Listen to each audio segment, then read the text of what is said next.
John DeMartini. This is one of the most amazing and inspiring shows that you can listen into. If you want to be on the edge of your seats, if you want to open up your heart, if you want to expand your mind, and you want to meet incredible people, stay tuned, because you're just about to experience a transformative radio show that will change your life. And you're listening to the Dr. Pat Show that's coming up right next. Welcome to the Dr. Pat Show. Talk radio to thrive by. Powerful, inspiring, and coming to you live, bringing you stories of people like you and me, busting through and living life full out. Get ready to dare to wonder what your life would be like if you knew you could not fail.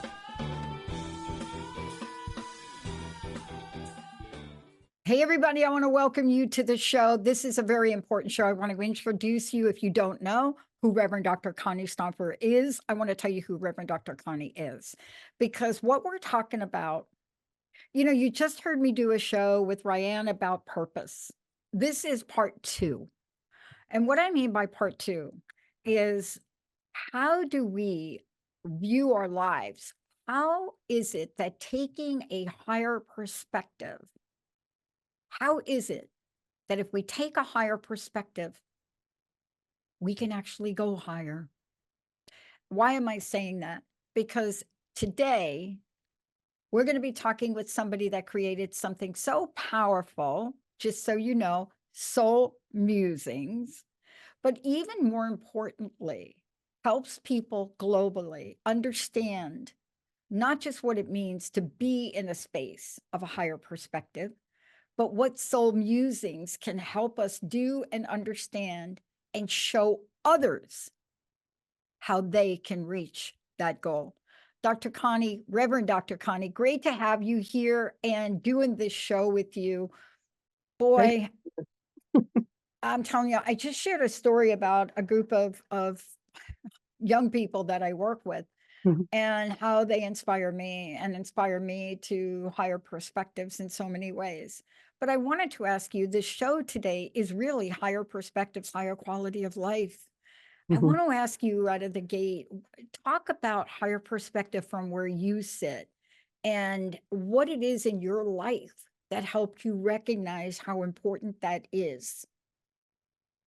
Okay, so I think that's a good place to start, because we want to be on the same page about what higher perspective means.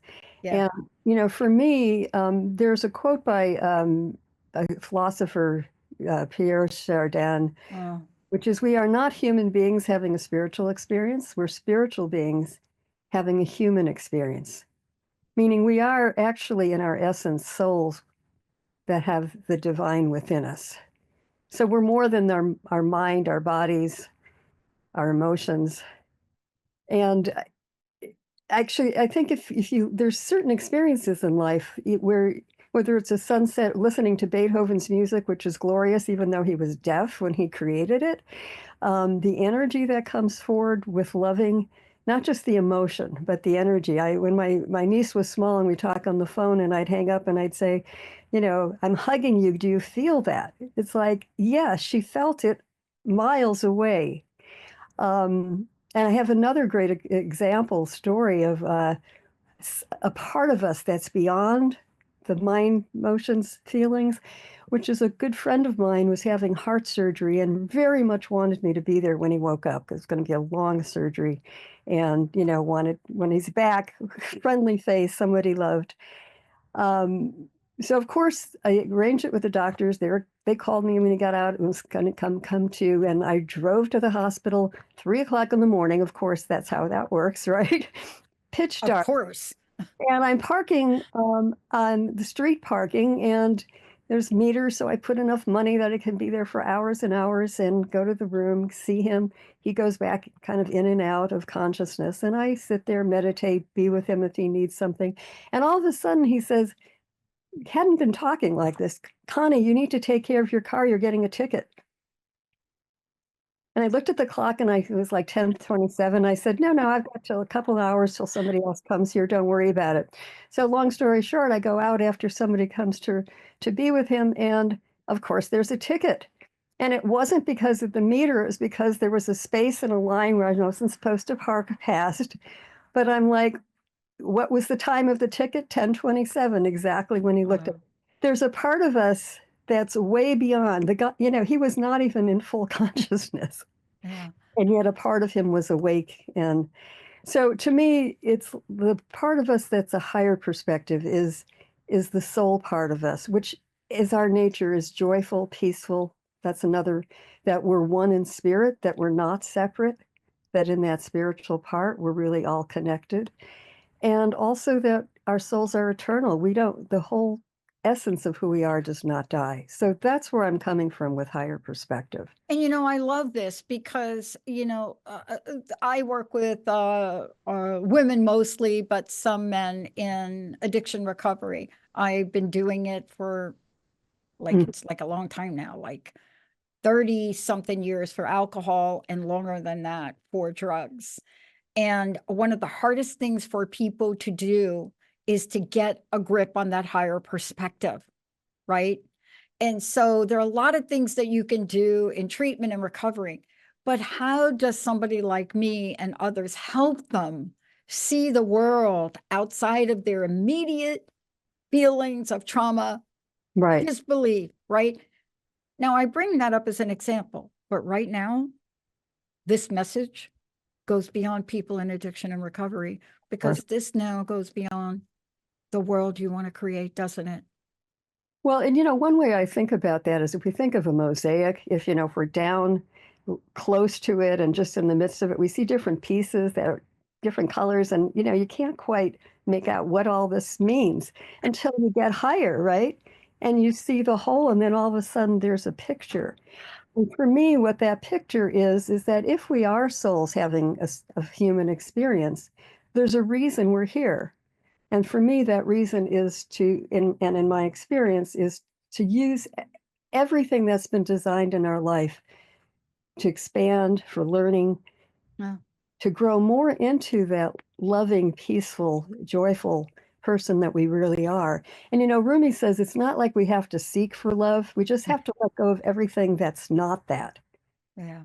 So if we start with that assumption that there's an essential goodness in us, it's not like striving for something outside of ourselves. It's just looking at something saying, is that loving, peaceful, joyful?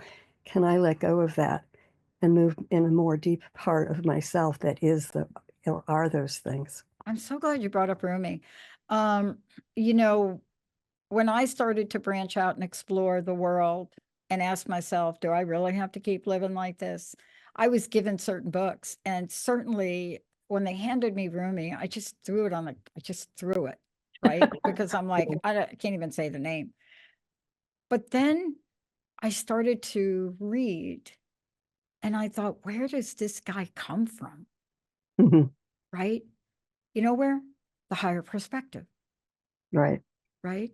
From a point of view, yeah. Point of view, higher perspective. And there are many. Right now, the audience is having a debate about my background, right? They're probably going to debate your background. Right. They're debating whether or not that statue is Buddha or Kuan Yin. It's really interesting. Yes. But I love when people say, why? Why do you have that there? So let's talk about this. Okay. Embracing a higher perspective. You see, we can logically and linearly look at it. Einstein did. Yeah, problem can't be solved at the level of creative. No, he wasn't talking about getting a Vitamix. He was talking about, you got this human problem. You're trying to solve it at the human level. No, right? So this is now a great scientist embracing a higher perspective. Let's talk about what that means from where you sit and how the breadcrumbs take us to a new life. Well, to me, it's like if we're going to assume something, and I wasn't in addiction, but I was in a lot of chronic pain. And at the time where I had left traditional religion and was kind of agnostic, atheistic, and I said a prayer. It's like, dear Lord, I don't know if you exist, but if you do, I don't want to live like this anymore. And what came forward were all kinds of solutions to the pain. But more than that, what came forward was that connection with the divine that actually heard that prayer and showed me that there was a different way to live. One of the main things about living from a soul's perspective for me that can give our lives a deeper meaning is that it's all been designed for us for our learning and growth. Everything that happens is for us if we use it that way. We can use it to enhance our positive approach to life, to enhance our joy. Sometimes it's hard, sometimes it's challenging, because maybe we need to learn compassion or what the effects of our actions are on others because we experience them. But in the spiritual sense, for our souls, it's all designed for that soul expansion. Yeah. And, like one of the metaphors I like to use is of spiritual, like Olympics, because, athletes, when they meet a challenge, they don't recoil from it. Yeah. If I'm a high jumper and I mastered a certain level and then my coach raises the bar and this is really challenging, I don't go, what are you doing? I just did that. I was really good. Well, and now it's like I welcome that opportunity for mastery. In this case, actually to go higher, but also that it's not going to be instantaneous. There's a muscle building. And I think there's a way we can see our lives as building our spiritual muscles, to go further, to go higher, to do more, and mostly to be more of that loving that we are. Yeah. I'm so glad you brought up the athlete thing. I consider myself an athlete. I play a sport. When I say it, people laugh. It really is a sport. A championship table tennis is like a real sport. No, and it's not pickleball, but it's a real sport. And It's so funny you mentioned that. I was playing at the Korean church here because they play on certain nights of the week. And I am one of the few English speaking, clearly English. But I had one of the gentlemen who was watching me play offer to coach me. Mm-hmm. And I watched what he did. So he wasn't correcting something for me to be mediocre. Right. He was showing me something that in my decades of playing the sport, I didn't know I was doing. Now, I will tell you that in life, we get help from people that look and say, I can help you get to the next level. Mm-hmm. Reverend Dr. Connie, that's what you're talking about here today. We're talking about a message that could truly help people get to a level. I don't care what it is they want to get to. Isn't that what today's show is really about? Well, sure. It's about how do you use experiences in life to lift. And what does that mean? It's like being in a place that sees it from a different perspective. You're talking about helping you get better, but one of the things I appreciate about a higher perspective of the soul is that for me, it was an escape from a perfectionism in terms of how I identified. We can certainly go for mastery. We can certainly go for excellence. But on the physical level, we're not designed to be perfect. No. In the essence of who we are already perfect. So we don't have to strive for something we already are, but we can let go of the fact that, the body's designed not to be that perfection. And we don't have to be, for me, it was a tyranny of like, how do I meet that standard? And there's always something that is not right. And it's like when I finally identified with, no, I'm the perfect part as the soul. I don't have to expect the material level to conform to that. It's not designed for that. It's designed for our learning and growth. And just like the athlete too, if it doesn't go well, they don't say, okay, I'm never going to make it. They say, okay, what do I need to do? I keep practicing. It's not an automatic. Exactly. In fact, the way we react or see things, I think of as kind of a rut, like a karmic rut. Like if you think of a road that's been muddy and there's wheel tracks, right? It's the default is so much easier just to go back to how we react, how we, whether we use things against each other, whether we think we're superior to others, whether we just get upset and angry about stuff. And it's like it takes a conscious practice to say, I'm going to take dominion in my life and I'm going to carve a new rut. Every time I'm faced with that kind of situation, I'm going to make a new choice from this higher perspective of something that's more loving, peaceful, joyful. And I had an experience in working this where I finally got to a situation where all of a sudden I found myself automatically, like there was a new rut to go in. It automatically took me in a different direction. It was like too much trouble to go back into all of the negativity. Like why even go there when I have this higher road to travel? I mean, this is why we're talking about this today, because, the idea of a higher perspective, even if you really don't know what it is, and I want to talk to you about what we could say to people to get them pointed in the right direction. Okay. I wish somebody like me doesn't have a blueprint. Somebody like you is able to help people better. Because for me, I'm more of a step in a pothole and then figure out that the only way out is really a higher perspective. It's really more than that. It's having a belief in something that you can't see, but that has this eternal light that's also within you. Right. What do we say to people now? Because many people listening to this say, I'm too old, I can't do it, I don't. But we're not talking about something that goes away. It's something that's available to all of us if we believe that we're spiritual beings having a human experience. Right. And we're going to live from some assumptions. So why not live from that positive assumption that we are that goodness and we are that divinity? Because if we don't allow for that possibility, we're not going to be in touch with it. Just making that assumption gives us access to that. And to me, the first thing in terms of getting in touch with that is just recognizing when you might be experiencing that already. Whether it's, like I said, listening to music, some people it's being in nature, some people it's looking at their beautiful child, some people it's laughter. It gives us a perspective. We're looking at it from a different point of view and seeing the humor in life. There's ways of consciously, spending time with that part.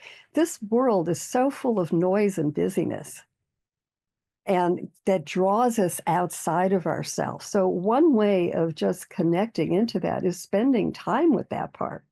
Yeah. Being in the quiet, whether it's, meditating, whether it's just, being with yourself, touching into, who you are, your feelings. It's like there is a deeper part, but we need to make contact. Like any relationship, we need to spend time there. Yeah. I got asked a question not too long ago because Russell Wilson is a quarterback now for the Pittsburgh Steelers, but he was also Seattle. I knew his uncle. And so I knew Russell, I knew his uncle, who was my boss. And we spent some time, I was talking about him. And one of the things I discovered about Russell Wilson is he has this higher perspective view. It doesn't matter what you think about him as a football player. So when I was asked on an interview on a show, who do I think would make the greatest difference in football? Like, they always ask me questions they don't think I'm going to answer. And I just looked at him and I said, Russell Wilson. And they said, no way. And then he said, why? I said, because he lives from a higher perspective. You're going to get all of his talent, but you're going to get much more than that. And what's the end game for that? Absolutely the way that's turning out. And that leadership and what he exudes represents what you and I are talking about today. But here we live today, and I want to ask you this. Let's summarize this for our audience. Because whether it's Russell Wilson, whether it's you, Reverend Dr. Connie, whether it's me, whether it's, one of the people I work with, maybe it's somebody you don't know. We all have one thing in common, don't we? Well, we've got our divinity and our humanness. And exactly. It's like we're all part of that same situation in this world. And if we're connected in the oneness, I think that's also important because we understand that we're not separate. Separation can be one of the most painful things, is thinking that we're the Lone Ranger or we're different, but we are all in this, experience together. And if we want to live in a more, higher perspective, higher quality of life, it's like if we're constantly looking for the good in everything, if we're constantly looking at experiences, how is this for me? How is this an opportunity for me to grow and expand spiritually? Not the kind of victim mentality that we can fall into in this life. This is happening to me. I have no agency. We always have an agency in terms of choosing how we respond to something. And if we start connecting to that inner place that is love and joy and peace, we can start living from that place, not dependent on what's going on outside of ourselves. I'm going to say that again. It's like we are those qualities, and we're conditioned to say, okay, if this is happening, I'm going to feel sad. If this is happening, it makes me angry. What if I wanted to just live in that peace no matter what? I think of like a fountain, which can be like our fountain of love and joy and peace. Does it care who's looking at it or what's going on outside of it? Does it all of a sudden go, I don't like you, I'm going to close down? Not because of what's happening, deserving the love or our appreciation, or we approve of it or we condone it, because we want to live in a space that helps us maintain that love and joy and peace. It's not dependent on the outside. Is that automatic? Is it easy? No, it takes practice. It takes intention. And it's not about being perfect. It's about having an intention to live a more uplifting life. And this perspective allows us to do that by seeing everything as designed for us to use in a way for upliftment and expansion in our loving and our peace and our joy. It's a choice. It's always a choice. Every day I get an experience. This morning I was stopping in and getting myself some espresso before I came in. Right. And I stop at the same place and I have a little card, And this morning, young woman was there who went off to school and came back, and she re-upped my card. And she said, do you want to use the free today? I said, no, I want to use it next week for Thanksgiving and Gratitude Week. Mm-hmm. And she looked at me and she said, gratitude. I said, yes. And she said, I'm having a hard time with that. And then she asked me, how do you do it? And I said, you know what? I'm going to give you something really simple to do, and I would like you to try it. Mm-hmm. I said, one of my mentors gave me an exercise almost 40 years ago, and it was simply to say 70 times a day for 70 days. Thank you. You fill in the blank. God, angel, spirit, whatever you want it, universe, fill that in. And she said 70 times. I said, yes, just keep saying it over and over in your head. And then every once in a while, she said, but do I have to be thankful for it? No, just keep saying it. You see, why is that important to do? So for me, it's a habit of mind, There it is. And even when you get, that practice like the athlete with spiritual muscle, and for me, when I've worked with that, with gratitude, which is absolutely another great tool, if I'm not experiencing my gratitude, I'm just grateful for the part of me that doesn't experience the gratitude. It's like you just go to the level where you can go to the gratitude. It's about staying in that place in consciousness.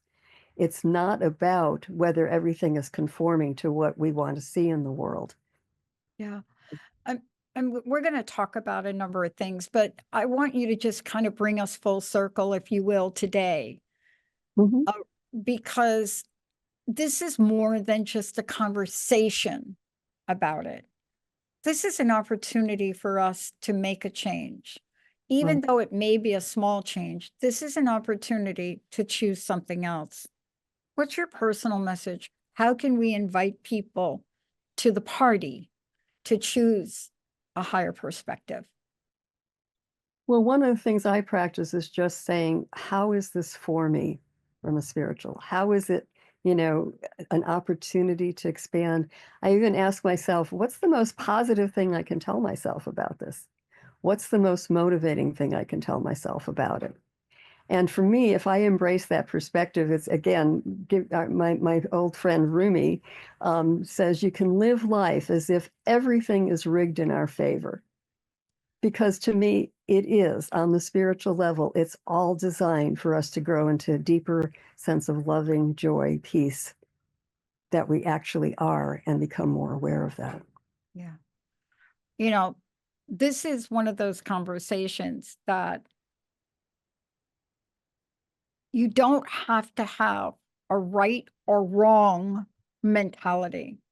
Mm-hmm. This is simply to choose. And there are tools that will continue to share, how you do that. But you can do things a little bit at a time here. I think the most important part about what we're talking about is we can literally embrace the notion that there is a higher perspective. Right. And then in the moment that we have to choose, higher perspective or not, we can choose that. Exactly. We have that ability to make our lives what we want it to be. Yeah. And if I think, if you're asking yourself, why would I do that? Why wouldn't you do it? Well, Try it. Right. I mean, you get that question. Why do I want to do that? Right. Well, and I call the show Soul Musings and exploring and embracing because it's give yourself that freedom to just play with it and try something different if that's not Exactly. your habit. But until you actually embrace it and do it, you're not going to get the results. So look at what resonates for you. Take the pieces that we've talked about that you can use, and then see what the results are. Be a spiritual scientist, so to speak. I love it. Reverend Dr. Connie, how do people find out about you? Please give them your website and let folks know what you're up to.